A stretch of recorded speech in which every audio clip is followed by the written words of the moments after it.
Mga kapinta, pintura tayo ngayon ng bubong. Ayan, ito yung bubong namin. Ayan, kailangan na nating i-maintain. Madali lang naman to.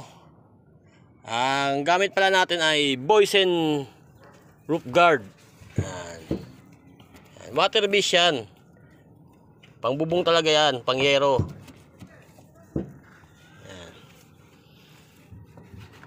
Ayan o, samahan na o. Para tumagal yung buhay ng ano natin, ang bubong. Ayan. Ayan o, ayan o. Ayan. Ito lang muna, habang di pa umuulan. Ano, ayan sa kanila o. Yan, sa katabing bahay ko yan, yan.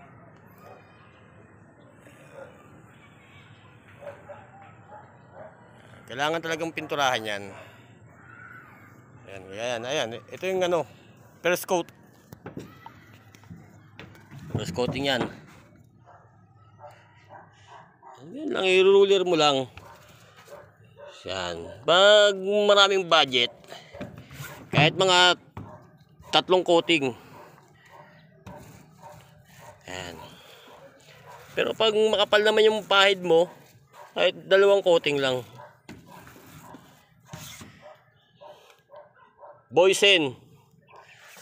Sa mga nagtatanong kung anong gamit kong pintura, Boysen roof guard. Boysen, baka naman Pacific Blue. I-ruler mo lang. Para ka lang naglalaro. Para mapanatili yung tibay ng yero. Kaya ma-prevent yung kalawang niya. Ayan o. Ruler.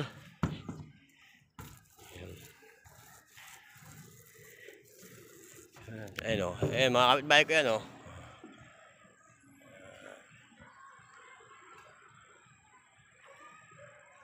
Ayan. Ito sa likod ng bahay ko yan. O. Ayan, kagaya niya yung alulod o. Diba? Kalawang na. Pero sa akin, stainless yan.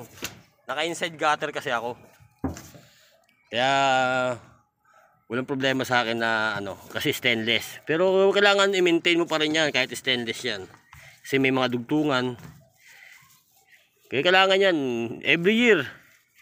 Bago sumapit yung tagulan, kailangan i-check mo. Kasi parang tao din yan. Nagbe-maintenance. Yan. So hanggang dito lang muna. Update ko na lang kayo kapag nakumpleto na. Ayan o. Ayan status ng bubong namin.